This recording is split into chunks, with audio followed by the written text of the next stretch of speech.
Ça se passe donc à Bamako, à l'intérieur de cet hôtel Radisson. 2 à 3 assaillants ont attaqué l'hôtel vers 7 heures ce matin. Ils auraient réussi à entrer grâce à de faux passeports diplomatiques. Vous le voyez, cet hôtel sur cette carte de Bamako, la capitale malienne.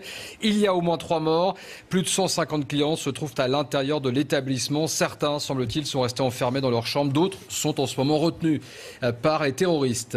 Et les informations qui nous parviennent minute après minute, la télévision malienne a annoncé que 80 otages avaient été libérés. Ce sont les forces spéciales maliennes qui ont donné l'assaut peu avant 10 heures. Assaut qui est toujours en cours. Beaucoup d'otages évidemment dans cet établissement. Et François Hollande l'a annoncé il y a quelques instants. Il y a aussi beaucoup de chefs d'entreprise ou de touristes de différentes nationalités. Assaut donc des forces spéciales maliennes avec un renfort sans doute des forces françaises dans les prochaines heures. Ça a commencé par une fusillade dès 7 heures du matin. Les assaillants qui sont directement montés au 7e étage, là où se trouvent de très nombreux étrangers. On a entendu des coups de feu dans le couloir avant donc cet assaut. Et depuis, eh bien, les otages sont évacués petit à petit, les uns après les autres. Mais il en reste encore beaucoup à l'intérieur de cet hôtel.